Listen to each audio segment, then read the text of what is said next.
Evangelio de nuestro Señor Jesucristo según San Marcos. Jesús enseñaba a la multitud.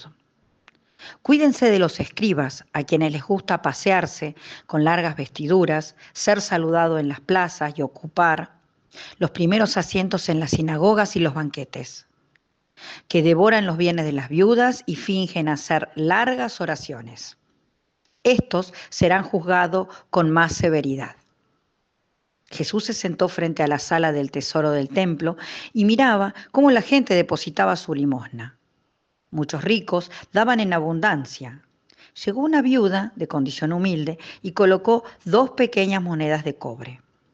Entonces él llamó a sus discípulos y les dijo: les aseguro que esta pobre viuda ha puesto más que cualquiera de los otros, porque todos han dado de lo que les sobraba, pero ella, de su indigencia, dio todo lo que poseía, todo lo que tenía para vivir. Palabra del Señor.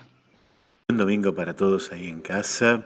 Me parece bueno recordar, para poder entender lo del Evangelio de hoy, que en los tiempos de Jesús el templo de Jerusalén se había convertido de alguna manera en una industria de lo religioso, bajo la mecánica del te doy para que me des. Sumos sacerdotes, los otros sacerdotes del culto, escribas y fariseos, doctores de la ley, los maestros que enseñaban la palabra, todo cooperaba para esa realidad. En lo que se llamaba el atrio de las mujeres había una sala llamada la Sala del Tesoro, donde había varias, como si fuesen cornetas, en las que se depositaba la limosna. De hecho, no lo hacía la gente de modo particular, sino que se le entregaba al sacerdote que las echaba, tenían un arte especial para hacerlo, porque eran como si fuesen cajitas de música. Al caer las monedas de una determinada manera, sonaba. Y cada una de ellas tenía un destino especial, un destino específico, según lo que quisiese donar cada uno, o hacia qué quisiese donar cada uno. Había un par que estaban sueltas, que no tenían un destinatario en común, sino que eran para los pobres. Muchas veces era un tarro o un frasco que se usaba para ese sentido. En esas situaciones donde llega esta viuda, pone esas 2 moneditas, nadie la ve, no hace ni ruido, y seguramente nos podríamos quedar con la generosidad de la viuda, que es capaz de dar todo lo que tenía para vivir, y está bien. Pero Jesús no se queda con eso, ni es eso lo que le quiere enseñar a los discípulos. Los llama para mostrarle algo diferente.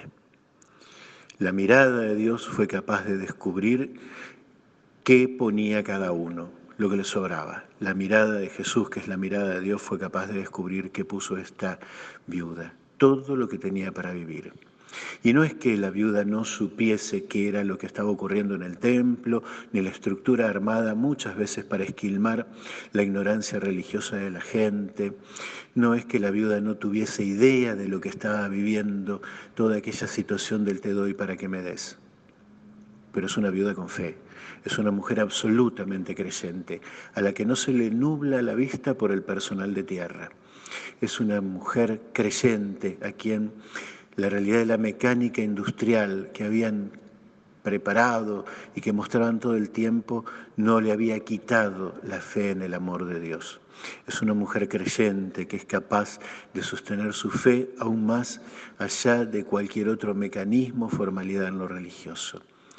Por eso la mirada de Jesús quiere enseñarle a la mirada de los discípulos cómo tiene que ver, cómo tienen que descubrir la realidad del corazón de los hombres. En aquellos tiempos, hoy en la Iglesia, no sostiene el culto, no sostiene la fe, aquellos que dan de lo que les sobra.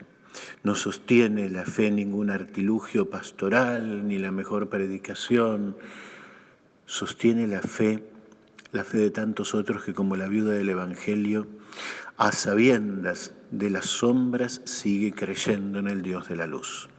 A sabiendas de las realidades que pueden llegar a avergonzar, entiende que el Dios en el que cree es un Dios de amor y de vida, y de allí nada ni nadie los puede arrebatar. La fe de aquella mujer sigue siendo hoy todavía para la Iglesia el mejor modelo para encontrarnos con una realidad donde frente a las crisis tenemos la estrella, la esperanza, el motivo para descubrir por dónde salir adelante. Ojalá que también nosotros podamos encontrarnos con muchas otras viudas como las del Evangelio, con mucha otra gente de fe que nos ayude a descubrir cuál es el norte para caminar con los pasos más seguros y más firmes hacia ese encuentro con Dios que se da particularmente y de forma muy especial en el encuentro con el hermano. Abrazo, la bendición y hasta la semana que viene.